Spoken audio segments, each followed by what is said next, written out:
What's going on, everyone? UFC Abu Dhabi is coming up this week, and we have Cory Sandhagen taking on Umar Nurmagomedov, and which should be a fun card. We got like 13 fights. We've got the return of the GOAT, Tony Ferguson, favorite fighter ever, and yeah, just overall some good fights. You know, it's not often that we get two good cards in a row, and even though UFC 304 wasn't that good of a card to watch, it still had some good name value, and this one does as well. So before we get into the predictions, let's just go over our recap for last week. So we got 8 out of 14 correct, 57%. I mean, not too happy with that, but you know, a few upsets, and you know, we'll go from it. But what I want to really point out is that we hit our safety parlay once again. You know, that's 6 out of 7 safety parlays since inauguration, and we hit it with no sweat really. I mean, the closest one was probably that wood leg, and that wasn't even that close to begin with. For our straights and props, I mean, we should have hit more than what we did.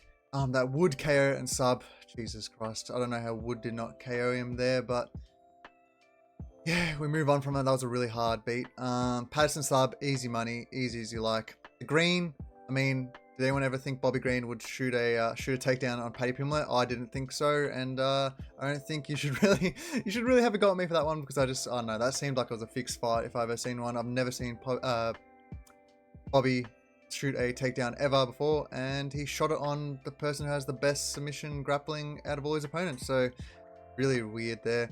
Duncan KO, I mean, Robocop just marched him down the whole time, and Duncan landed some really good elbows and stuff like I mentioned, but Robocop's chin just somehow is involved and doesn't get hurt anymore, and we didn't get that one. And then the Aspinall 1 and 2 was clear as day. And then for the nibbles, man, should have hit 2. We should have hit 2. A big number on Modestus. I had Modestus KO 3. Never gotten a sub in his career before. Gets a sub. I mean, annoying, but yeah, I guess that's my fault for not just playing him round 3. But anyway, and then Adeline points. I mean, like I said, I picked Bannon. It should have probably gone to Adeline. Adeline probably won that fight, and you know, it was in the UK, and the UFC want Bannon to win, of course, and they gave it to her. So you know, that was another one that went down the drain, and then the Blades one as well. Not even close to happening, but overall, I'm really happy with the last card. I'm happy that the safety parlay hits. For me, if the safety parlay hits, that's a winning night by far, because I chuck on quite a few units on that parlay, and we've been hitting it. So I just said it on my Twitter as well. Would you guys let me know in the comments, would you guys want me to do a $10,000 to $10,000 challenge where I just stack up? So we go $10 and we go $20 and so on until we reach that 10K mark. Let me know in the comments down below. Other than that, I think we should just get onto the breakdowns and predictions. So the first fight of the night is Sedrique Dumas versus Denis Tiuliulin, and man, I don't know how Denis is still in the UFC. Just look at that record, 10-9, Jesus. And then we have someone like Mohammad undefeated, getting kicked out of the UFC. It just makes no sense to me, but I guess it is what it is. So for Dumas, he can do it all. I mean, he can wrestle, he can strike. He doesn't do everything well. Don't get me wrong. He's not like a proficient in everything, but he just does everything, if that makes sense. He wrestled in Brundage fight. He striked in the Abu Zaitar fight. And, you know, he's just got an overall well-rounded game. You know, one negative of him is that is, you know, don't judge a book by its cover, but in this case, you can't really judge it. He's just a bit of you know, his head's not in the game all the time. That friend fight was very concerning. That was a stunt and a half. I've seen one. You know, I was watching an interview a couple of days before, and he was still smoking marijuana and stuff like that. It's just something that you got to take in consideration when you're putting your money on him. For Denis Tiuliulin, I mean, positives is that he's a striker, but he's not really that good at striking, I don't think. He showed it off in the Pickett fight, but Jamie Pickett's like bottom of the barrel. And even in that fight, you know, Pickett had some success against him. And what really concerned me was, yeah, he was having success against Pickett, but he was gassed. He nearly couldn't finish Pickett because he was that gassed. You watch that ending sequence, he was so fatigued, and that was in the second round. I mean, this guy is... don't get me started on the ground game. He has no ground game whatsoever. Park just destroyed him. Robocop destroyed him. Even his chin's a bit wary. I really don't think he has much success in this fight. And the only reason why this is not a high confidence pick is because of Dumas's antics, really. I think skill for skill, Dumas has him covered everywhere. I think cardio, athleticism, just skill-wise, he has him covered everywhere. I probably will put him in my safety parlay, if I'm going to be honest, because there isn't many spots I like in this card. But yeah, I just think Dumas gets the win here. I don't know if he finishes him or not. I'll take him by KO or decision. But yeah, I think Dumas is a pretty safe pick here. So yeah, we'll leave it at that.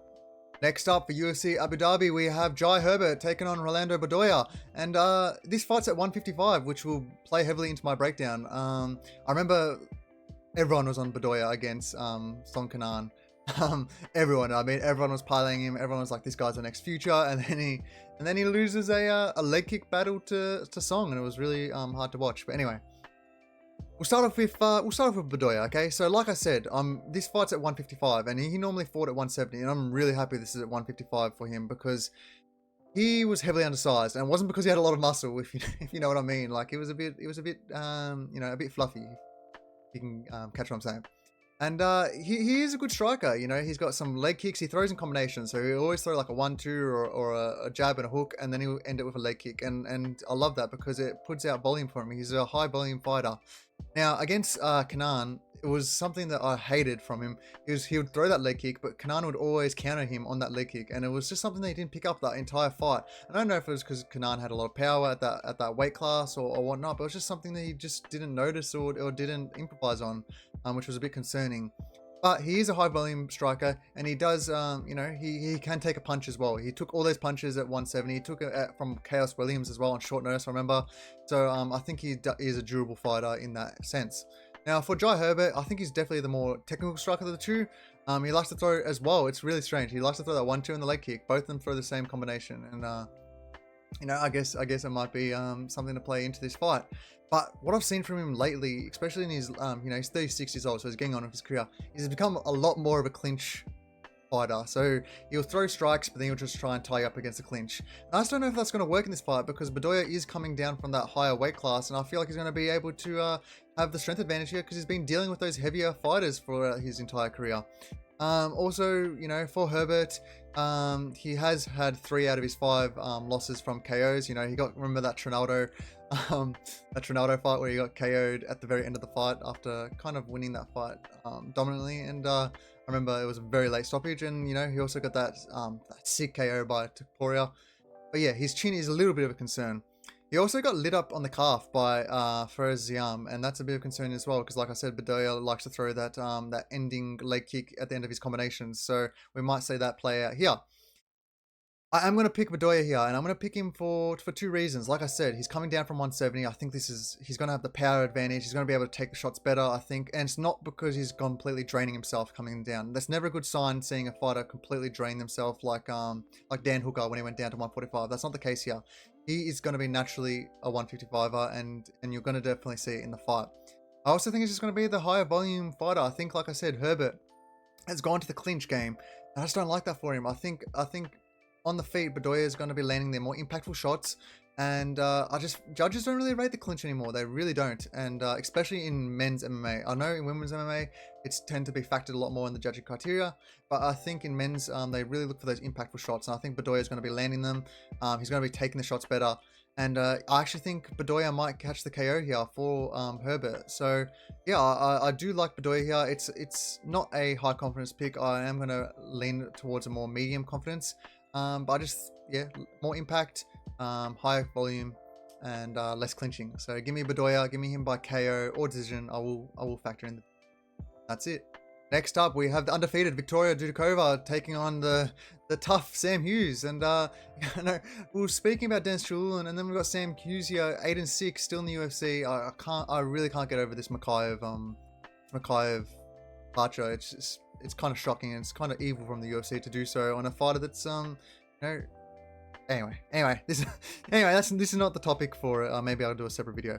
But we'll start off with Sam Hughes. So she is known for her cardio, not for her skills, not for anything else, just her cardio and her grit, and that's how she wins her fights. You saw it in the Amarim fight. Amarim was winning round 1, dominating round 1, and then Sam Hughes took over and became the more grittier fighter. You saw it also in the Estela Nunes fight. And Estela Nunes, skill for skill, was a better fighter, but Sam Hughes had the better cardio, better grit, better determination to win those fights.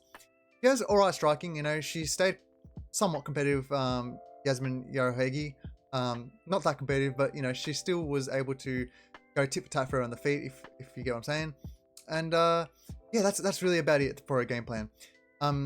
What's negative about it is, like I said, she's not really good anywhere. She doesn't really shine anywhere, and she can be taken down, which is going to be a huge concern in this fight against Dudakova, because Dudakova is a wrestler. She got taken down by Pierre Rodriguez, she got taken down by Amarim, and it wasn't like the hardest takedowns ever for them to secure. And but she does get up. She does get up from those takedowns, especially in the Piero Rodriguez fight. You watch that fight; it was a back and forth scrap, very close. But Hughes, every time she got taken down by Piero, was able to get back to her feet after a certain, not straight away, but an extended amount of time. She was also able to have some success on the feet. Now for Dudakova, she is a wrestler, and that's it. I mean, she did have that striking affair of Junior Frey, but Junior Frey is old. Junior Frey has like no power, and I just don't understand how anyone ever rated Frey that highly. But yeah, she was able to win a striking battle with Junior Frey because she was not able to get those takedowns on Jin. But Jin, historically had good takedown defense. But we saw the wrestling and control in the Maria Silva fight on the Contender Series, and Dudakova, I think she did something to her knee or something. She had a really bad injury in the first round of that fight, and she still outgritted it and won that fight by decision. Now I will say, on top position, she really isn't that good in terms of getting damage out, and that's concerning because these days damage over control all day, every day, and if you're not getting that damage or submitting your opponent on the ground, they're really going to take the fighter who's going to do the more on the feet, and that could be Hughes in this fight. I'm really perplexed on taking a fighter here. I don't think Dudakova should be a heavy favorite whatsoever, and I don't think Hughes should be a huge dog. I am going to pick Dudakova here, and I'm going to pick her just to win the first 2 rounds, okay? I don't think she's going to submit Hughes. I mean, you saw Hughes get out of that Amarin submission, playing a bit dirty, but she still got out of it, and a deep rear naked choke in that spot. But I just think Dudakova will be able to win the first 2 rounds by control, by just winning the minutes on the floor, and you always got to play into consideration who the UFC want to win. We saw that in the Sean O'Bannon fight. We've seen it countless of times, and I think the UFC want Dudakova to win. I don't think they want Sam Hughes to win. Now, I do think Sam Hughes, if he gets to the 3rd round, is going to win the 3rd round. So that's going to make it a very, very close fight, because I do see Dudakova slowing down. She has slowed down before, but still, I just think she's going to be able to win those first 2 rounds, and she's going to be winning them decisively from the ground control and all that. So give me Dudakova, give me her by decision, low confidence pick, because I do see Hughes being a dog, and I don't see Dudakova being that good of a fighter. I don't think she's, the aura is around her being an undefeated fighter. I just think she's had a pretty simple run into the UFC. Besides the Maria Silva, I do see Silva as a pretty good opponent. But nonetheless, give me Dudakova, give me her by decision. That's it. Next up, we have the returning Guram Kutateladze versus Jordan Vucenic. And, man, I feel like Guram's been handed the short end of the stick here, because I feel like that Al Sawadi fight was a really easy fight for him. And this one's pretty tough. I mean, Vucenic is a lot better than Al Sawadi in my personal opinion. So we'll start off with the Vucenic side. So he is a grappler and a wrestler, and that's what he predominantly wants to go about his fights. He takes his opponents down. He's able to shoot takedowns. He's not one of these grapplers that, falls to his guard and hopes that the opponent falls into it. He will actually shoot single, doubles, whatever it takes to get the fight to the ground. And from there, he's quite dominant on top position. Now, he traditionally fought at 145, but his most recent fight, he did fight at 155, which is a bit of concern because, he's only had one fight to adapt to the 155 division. And Guram is a huge 155er. I mean, he takes every single inch off his body and muscle and fiber to get to 155, because as you can see, even from this photo here, he is a ripped specimen to get down to this division. So that is a concern in this fight. Now, we've also seen Vucenic be controlled. You saw him controlled in that Hughes fight, and also in the fight against Dern, he took him down not for a large portion of the fight, but definitely for a substantial amount. So that could play into this fight. Now for Guram, he is good everywhere, absolutely everywhere. He has beautiful striking, insane elbows. You saw in the Elvis Brenner fight, he was just ripping him with elbows, and that wasn't the best fight for him. He looked a bit off in that fight, but still, he was ripping him. These elbows, the kicks in the Demetrius Magula fight, he's just good everywhere. And then even in the Gamrot fight, the BJJ and the wrestling defense against Marcel Gamrot, incredible fight.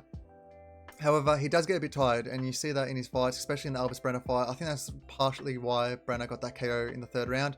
He becomes a bit more stationary, and he slows down, and that's what led to his defeat in that 3rd round.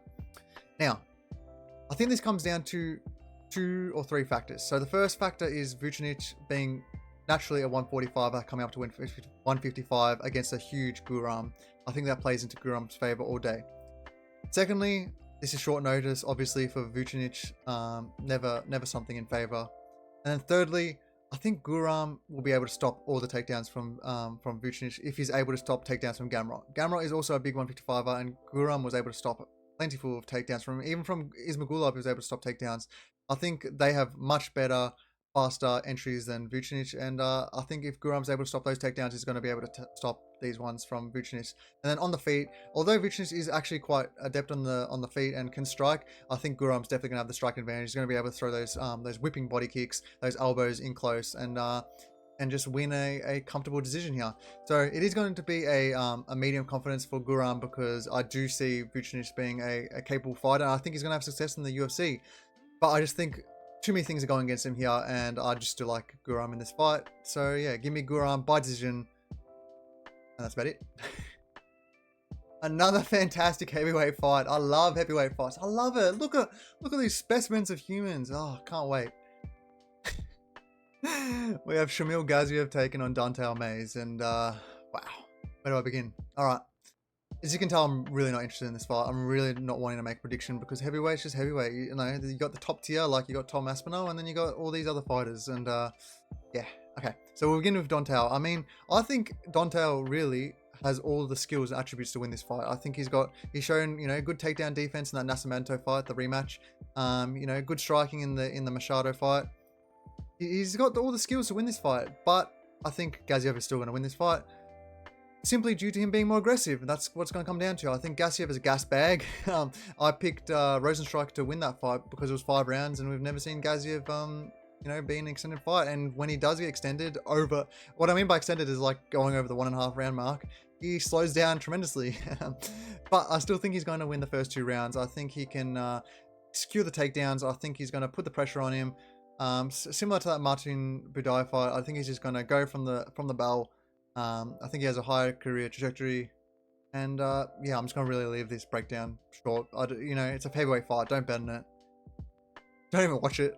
But yeah, Gaziev probably land the harder shots, maybe win some takedowns, and Mays will probably have a really good 3rd round. But even then, so we've seen it time and time again. Mays, he's just very lackadaisical. It's like he's got that monkey clapping the things in his brain. He's just not all there in terms of putting a full 15 minutes together, if you know what I mean. So yeah, give me Gaziev. Give me him to win by give me him to win by KO submission in the first 2. Okay, I'll take that. Gaziev 1 or 2. Next up, we have Muhammad Yahya taking on Kaue Fernandes, and should be a fun fight, because Fernandes is a very fun fighter to watch.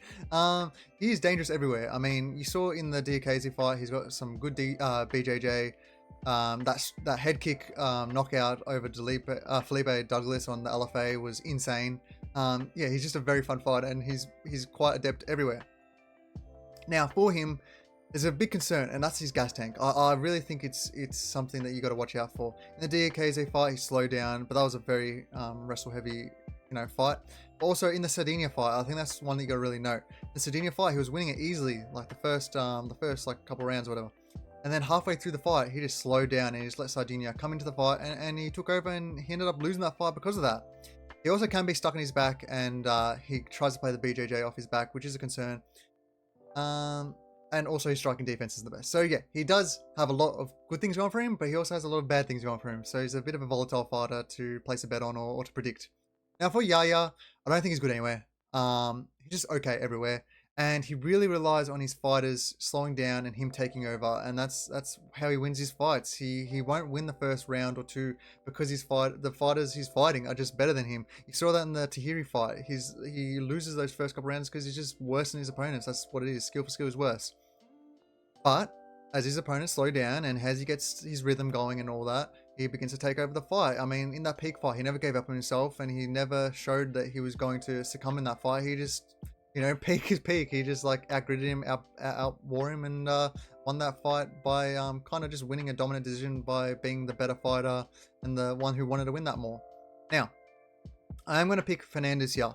It's going to be a very low confidence pick. And the reason why I'm picking him is because it's a 3-round fight, and I just think he's going to be able to bag those first 2 rounds or finish Yahya. We have seen Yahya hurt before, and you know, I think Fernandes is a very dangerous opponent. So I like Fernandes either to win this in the first 2 rounds or at least secure those first 2 rounds. I do see if it goes to the 3rd round, Yahya having a sleuth of success, being able to push him to the cage, maybe even getting his own takedowns. But I don't think he's going to be able to finish Fernandes. And I just think Fernandes is going to be able to, like I said, rack up those first 2 rounds or get the finish in the first 2 rounds. So I do like Fernandes here. It is a low confidence pick because, like I said, he is a volatile fighter. But I think skill for skill, you know, he's just better than Yahya. And I just think Yahya, although it's in his hometown, not that good of a fighter. And he really thrives in those 5-round fights where he can start to take over. And this is not a 5-round fight. So give me Fernandes. I do prefer the KO or submission in rounds 1 or 2. So yeah, Fernandes KO sub round 1 or 2. Next up, we have Alonzo Menifield taking on Azamat Murzakanov. And, we haven't seen Azamat in a while. And he's an undefeated fighter that is reaching the high peaks of his age. So he really has to make a run if he's going to make one. Or maybe he's just happy, keeping an undefeated record. Who knows? But we'll start off with Menifield. So I really don't rate Menifield. I know he has a ground game, but that's really against only scrubs. I mean, you saw that in the Askar Moskarov fight, that fraud that came into the UFC with like a fraudulent record. He only really dominates in the wrestling and the grappling against these lower level competitors. Otherwise, he really relies on his power to win moments. You saw that in the Dustin Jacoby fight. I had a bet on Justin Jacoby and I was really sure about it. But Menifield just won the fight by winning literally one moment every round. He knocked down Jacoby in every single round, and that's what won in the fight. And that's what he really relies on. He relies on that power to win those big impactful moments. Now, in this fight, I do think he has a better gas bank out of the two, but I'm kind of basing that on the fact that he is quite low output and he wins. He just has a better cardio because he isn't putting so much out compared to his opponents, and he's really relying on those one shot knockdowns or whatnot.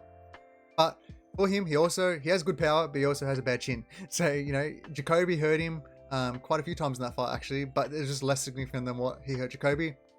His recent one, that was a weird fight where he just bum rushed Olberg, but still Olberg knocked him out. And even in the OSP fight, he went in to close the distance with OSP, and OSP caught him with a counter and knocked him out clean. Now, for Murzakanov, he's undefeated for a reason. He's a very, very good technical striker. He's also got some wrestling. You saw that in the Devin Clark fight. He was able to wrestle him as well.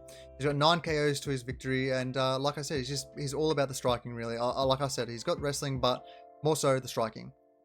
He has had a few, not that good performances in the UFC. The cardio in the Jacoby fight was a bit of concern. He hurt Jacoby, and that's what won in the fight. Yeah, poor Jacoby, man. He just gets hurt and he loses these fights, even though he's technically better than his opponents, but still.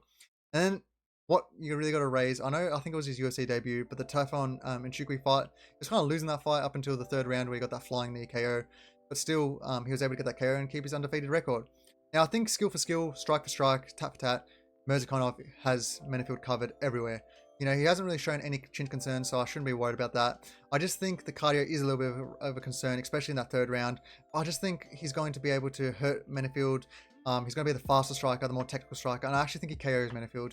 So I do like Murzakanov in this fight. It's going to be a medium confidence pick because I do have those cardio concerns, but he might be in my safe parlay. I'll research it a little bit more.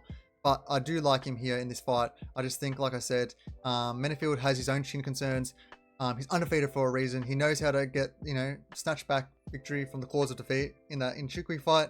And I just think, he's going to be the faster striker, the more technical, better power, I think, in terms of reaching the chin. And the only concern really is, I don't think you should be scared of him getting knocked out by Menifield. I don't think that's a factor here. I just think you should be concerned about him getting into the 3rd round and being tired. But I don't even think it's there. So I like Murzakanov here. Give me Murzakanov by KO in round 1 or 2. Next up, we have another fun fight. We have Joel Alvarez taking on Elves Brenner. And, these two fighters come to fight, and it's going to be an absolute war while it lasts.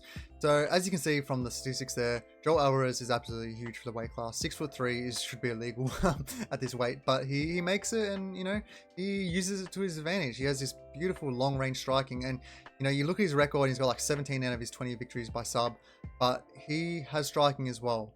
Now, I will say it's very front-loaded. So only 2 of his 23 fights have entered round 3. So that's saying something.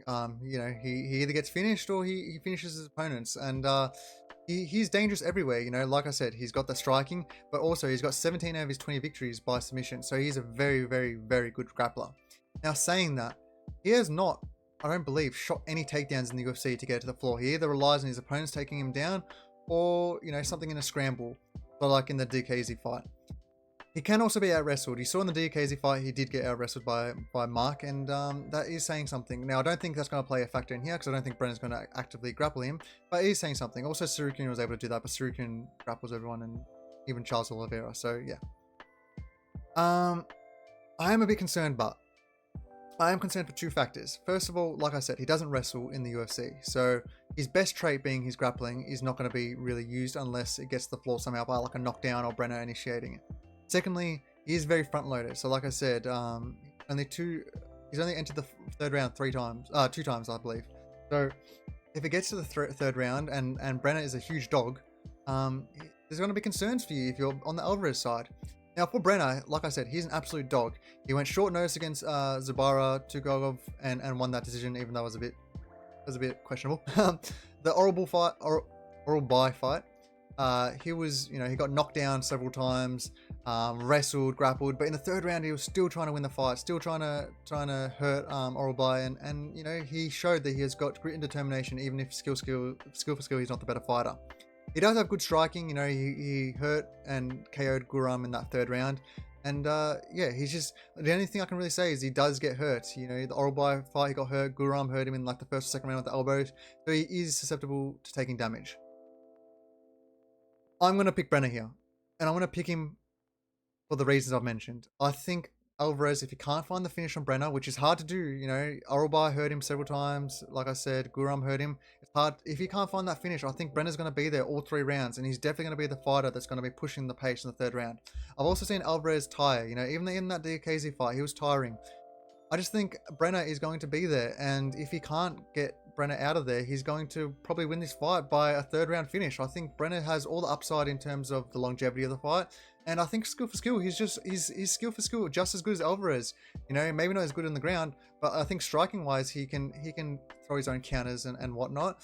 And I think Alvarez is there to be hurt as well. We've seen Alvarez hurt before, and we're looking at Alvarez as this unstoppable force, but really he can be stopped. And if he can't put Brenner out in the first 2 rounds, I think Brenner takes over. So give me Brenner, give me him by third round KO. It is a low confidence because I do see the skill set obviously apparent for Joel Alvarez, but I like Brenner here. I like him as the dog, and you can never really count Brenner out of a fight. So Brenner KO 3. Next up, we have Mackenzie Dern taking on Lupita Godinez, and should be another fun fight because Mackenzie Dern always has a fun fight. She either gets battered or she tends to get battered, but always somehow it stays in the fight. So we'll start off with Dern. Like I said, he's just a dog. You saw that in the Amanda Lemos fight, you saw that in the Draj fight, you saw that in the Jan Jonan fight. She will always stay in a fight if she can. Yes, she gets hurt. Yes, she gets popped in the feet. Yes, her striking defense has never improved, even though she's been in the UFC for 5-6 years. But she is a fun fighter to watch, and she always somehow gets it to the ground where she wants it to be. She'll always have an opportunity to win the fight because she somehow she doesn't have the best takedowns, nowhere near the best takedowns, but she'll somehow get into these entanglements and drag her opponents to the floor, and she will always give herself an opportunity to win the fight. And she showed that in every single fight she has competed in. Now, like I said, she is hittable. She gets hurt in every single fight. The Lemos fight, the Andrade fight, the Jan Janan fight, hurt in all of them. Takedowns. Her takedowns aren't the best. Her striking is okay, but really not that good. So she does have some negative connotations to her. Now for Godinez, I think skill for skill, she is the better fighter of the two by far. She has the better boxing. She showed that in the Reed fight. She's shown that in multiple fights. She is a cleaner striker than Dern in every single facet. She also has very good wrestling. Now, I don't think she should use the wrestling in this fight, but she has it in her back pocket. She is a very good wrestler. What is bad about Lupi here is her fight IQ, and everyone says it. You'll hear it in every single breakdown. I guarantee you. Her fight IQ is absolutely atrocious. She goes for a leg lock against Verna Jandiroba, an absolute phenom on the ground. She goes for a leg lock with her. Why? I don't know. Loses that fight because of it. Against Angie Hill, sees that she can take her down, doesn't attempt to take down for the rest of the fight, just tries to stand with Angela Hill, who's a very good striker. I mean, she has lost countless. She could be undefeated in the UFC, but she just does silly things. And it's just crazy to me how she can just put these fights into the wheelhouse of her opponent. You don't be surprised if she tries to take down Mackenzie Dern in this fight, because she just, I don't know, she just has this thing where she has like an ego problem, or she just has a low fight IQ. I don't know what it is, but it's there. Now, I am going to still pick Lupi in this fight because I think skill for skill, she can stop the takedowns from Dern. I think she's a very good wrestler, and on the feet, I think she will be able to outbox Dern. She's outboxed many opponents, and I just think she has the better, crisper striking of the two. Now, I do think Dern will be able to get to the floor, but Lupi survived entanglements with Verna, who I think actually Verna is a better grappler than Dern. And is stronger than Dern, much stronger. So I think Godinez, if she keeps on in the feet, You play smart. Surely her coaches are being like, you've got all the skills in the world. Just do what you're supposed to do. Surely she's learned her lesson by now. You know, if she doesn't, this is the last time I'm ever picking Lupita. I don't care if she fights an absolute can. This is the last time I'm picking her. But I am going to pick her here. I'm going to pick her here by KO or decision. I think she's going to stop the takedowns on the feet. I don't think it's close. And yeah, so give me Godinez. Give me her by KO or decision. Next up, we have Tony Ferguson taking on Michael Chiesa. And if you didn't know by now, Tony Ferguson's my favorite fighter ever in the UFC. Him and Michael Bisping are the top two, and it is, and Colby Covington as well. But man, it's tough to watch Ferguson's downfall. And he is 40 years old. He gets older every time I see him. He's just one age older. First is 38, 39, 40. I guess that's how age works. But it's sad to see. And then Michael Chiesa, he's no spring chicken himself. He's 36, but Michael Chiesa is nowhere near the fandom that I have for Tony Ferguson. But we'll get to the fight. So what does Tony still have? I guess you can still say he has power. He dropped Paddy, he dropped Bobby Green. They weren't like big drops or anything like that. And he dropped Chandler, but that was 3-4 years ago. But still, he has that power in his hands, and that might play a factor into this fight. What he doesn't have, he's old. He is frail. He takes damage. He gets hurt in every single one of his fights. He has no wrestling defense anymore. He never really had wrestling defense, but he had the athleticism. He had the jiu-jitsu to really to counter the wrestling. You saw that in the Kevin Lee fight. The epitome of his career. But he has no wrestling anymore. He got wrestled by Paddy. He got wrestled by Chandler. He got wrestled by Bobby. And he really can't do anything with his back. He's not flexible enough to do any of his jits anymore. And he's just, he's kind of like a turtle in his back. For Chiesa, I mean, he is still a good grappler and wrestler. He's just, and this fight's at 170. He should be able to wrestle and grapple Ferguson all day long. It's sad to me to say that, because it's just, I hate saying that. Now, what's wrong with Chiesa? So, not what's wrong, but the negatives of Chiesa.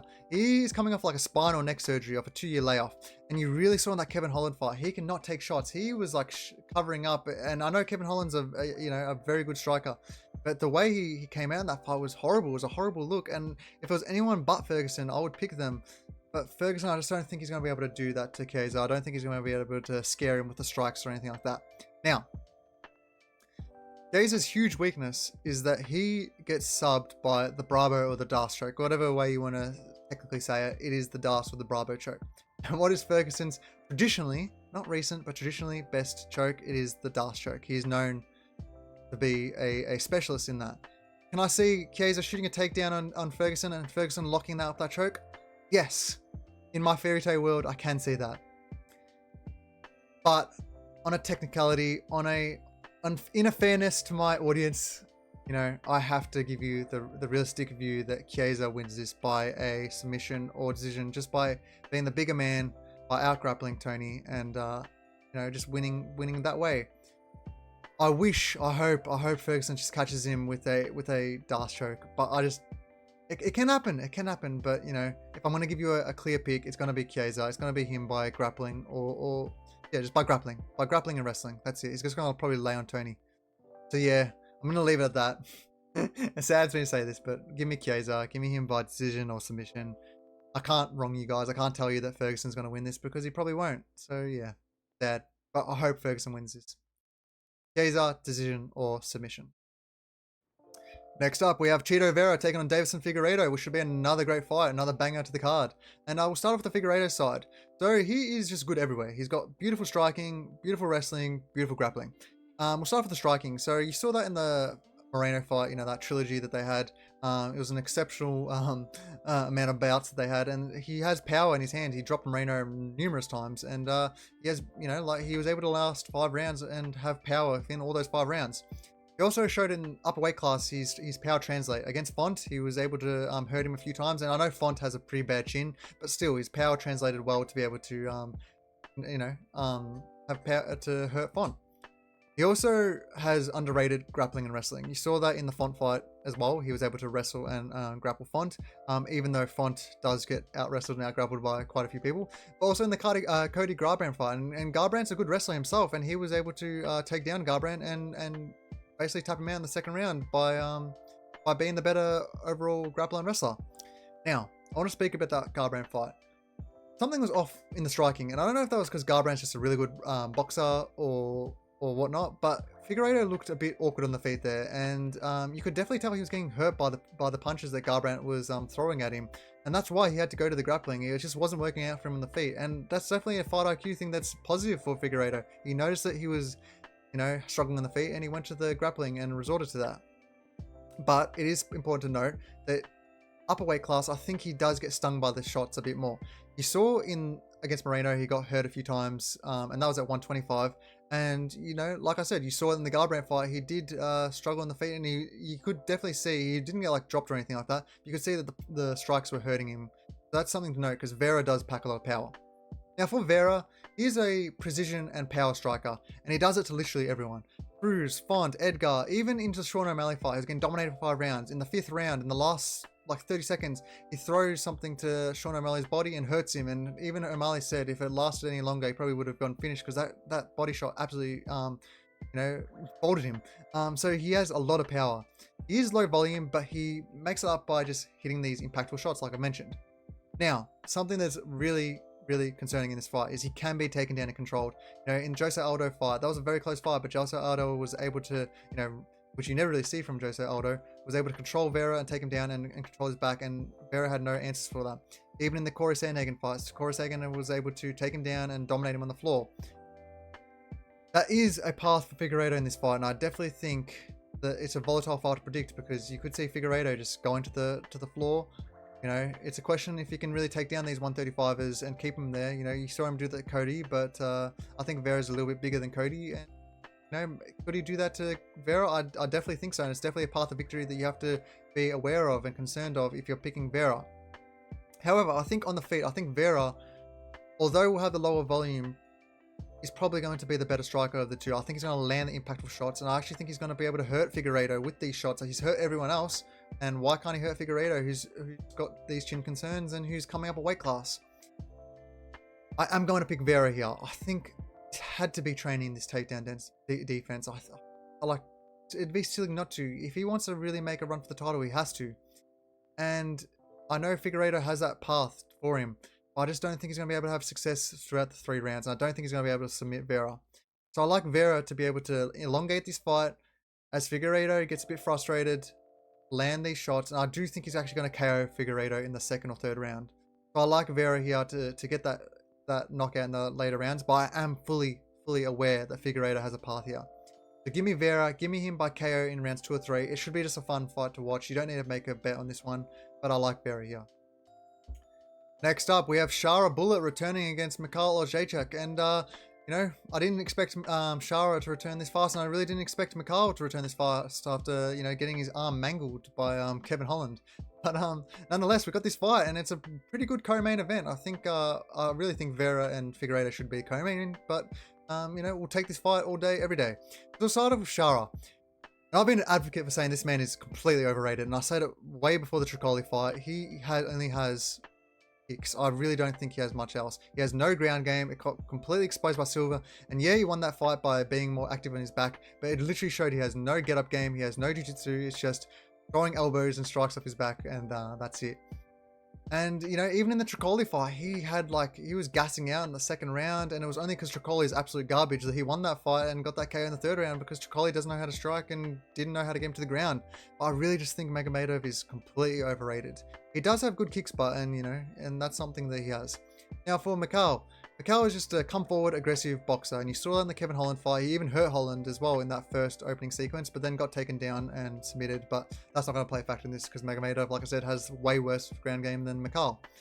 Even in that Cheaty fight, he got hurt, came back, and just finished Cheaty in that 1st round. He also has, good wrestling. He was able to take down Brundage and ground and pound him to victory there, and he was also able to take down KO Bahalio on the ground and have some decent success with him on the ground. So yeah, this guy does have wrestling. And I think there's a factor in this fight. I do think he can take down Nurmagomedov. I do think he can. He can take down Nurmagomedov. Will he do that? I really don't know. Now, if it's on the feet, I do think it's close, but I do give the edge to Nurmagomedov, being the sharper, faster fighter. But if Mikhail just takes this to the ground, I do think he's going to have a sleuth of success. I do think Mikhail has chin concerns. He has been chinned before and hurt before. Pereira got him out in the 1st round. Even though it was a submission, he did chin him early on. But if Mikhail takes us to the ground, he really can have success. I really don't want to hop off the opportunity to fade Magomedov, but I'm gonna have to pick him here. I hate saying that. I just don't know if Mikhail is going to have enough success on the ground.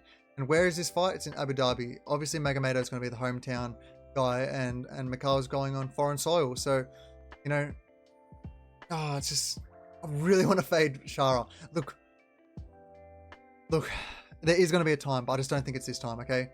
So, you know, give me Shara. I do think he KOs Mikhail. We have seen Mikhail hurt before, but if Mikhail just wrestles, he is going to have success in this fight. But I don't know if he does it. And, you know, saddens me to say that because I do like Mikhail as a fighter. And I feel like if he loses this fight, he's probably going to, you know, get kicked out of the UFC. Maybe not, actually. I think this is a short notice fight that they put together. And maybe they cherish his, you know, his sacrifice here. But, yeah, I think Shara wins this. I think he wins it by KO. But I can see definitely a path of victory for Mikhail. And it saddens me to say this. Give me Shara, give me him by KO in the first round. If he doesn't get it in the first round, I think Alex Jacek has an opportunity here to take it down and win this fight. It sucks. And for the main event for UFC Abu Dhabi, we have Cory Sandhagen taking Umar Nurmagomedov, and actually an excellent fight and an excellent main event, which should be a spectacle because both fighters are just proficient everywhere. Both fighters have excellent striking. Both fighters have excellent wrestling, and it's just going to be a war of who can pull it off. So we'll start off with Cory. Like I said, he showed the striking off in the Yadong Song fight. He showed it off in the Peter Yan fight. Even though he lost the Peter Yan fight, he showed that he can strike with these boxers and these credentialed strikers. He's got the wrestling as well. You know, he was able to. I spoke about in the Marlon Vera fight. He was able to out wrestle Vera. He was able to out wrestle Font, and he had like a torn bicep or a torn tricep, one or the other, but he still completely dominated in the wrestling. So that's, you know, and that's something new to his game because he never really had that when he came up in the UFC. That was one of his weaknesses, but he's definitely shown to improve that as he's gone along. Now for Umar is just excellent everywhere, absolutely everywhere. He has beautiful snapping kicks. He's got the dexterity on his kicks are like Shara in the previous fight. He has some phenomenal kicks. Wrestling, you know, you've never seen really a negative in him. The only negative or con that I can see of him is in that Nate Maness fight, not finishing Nate Maness, and his previous fight getting a flash knockdown in the first opening like minute or so. Other than that, you've never really seen a weakness in him, and that's why I have to pick him in this fight. I mean, what is showing you or telling you that you can't pick Umar in this fight? Maybe the size, maybe that flash knockdown, but even that flash knockdown, you know how many fighters get hit in the back of the temple, which is what happened to Umar, and then just aren't able to recover. He recovered in a split second. So his durability is off the charts. The hometown advantage, you know, this is an event for him. It's not an event for Sandhagen, I'll tell you that much. There's just nothing to say that Umar can't win this fight, and that's why I'm picking him here. It's not going to be a high confidence pick because I definitely respect the skill set of Sandhagen, but we have seen Sandhagen taken down before. You know, Yadong Song took him down before, which means I think Umar would be able to take him down. And on the striking, I think it's very matched and even. And I just think if it's going to go to the judges' scorecards, who do you think they're going to give the decision to? It's going to be Umar all day, every day. It's not going to even be close if it goes to decision. And it's going to be what I mean by that is if it's a close fight and it goes to the distance, it's not going to be a close scorecard because they're just going to give it to Umar. That's what they do, and you know, you should be aware of that if you're betting on the UFC. So yeah, I like Umar in this fight because skill for skill, he's just as good, if not better than Sandhagen. He's got all the, you know, the backings of the home crowd, and there's just nothing to say that Umar has a negative to him. So yeah, other than that, that's the card. Sorry, I'm absolutely exhausted this week, but you know, I had to get this prediction out for you nice and early because you know, it leaves you to hear this and then do your own tape. And you know, I'll have my best bets out on Friday, like I always do. Please, you know, you got to tail that safety parlay. That safety parlay has been hitting at a very successful rate. You know, 6 out of 7 is incredible. Not a lot of people do that in betting, especially in the UFC and in MMA. It's very hard to do. Other than that, please subscribe. Leave a comment below on any of the predictions I've made. You know, I don't mind if you go against one of my predictions, but, you know, be respectful about it. You know, we're just all trying to make the best with what we got. And other than that, do your own tape study. Like I always say, you know, these are just information. You know, you should also be doing your own research and whatnot. And yeah, I guess I'll speak to you on Friday. Enjoy your week. Enjoy your own breakdowns and predictions. And I'll catch you later. Ciao.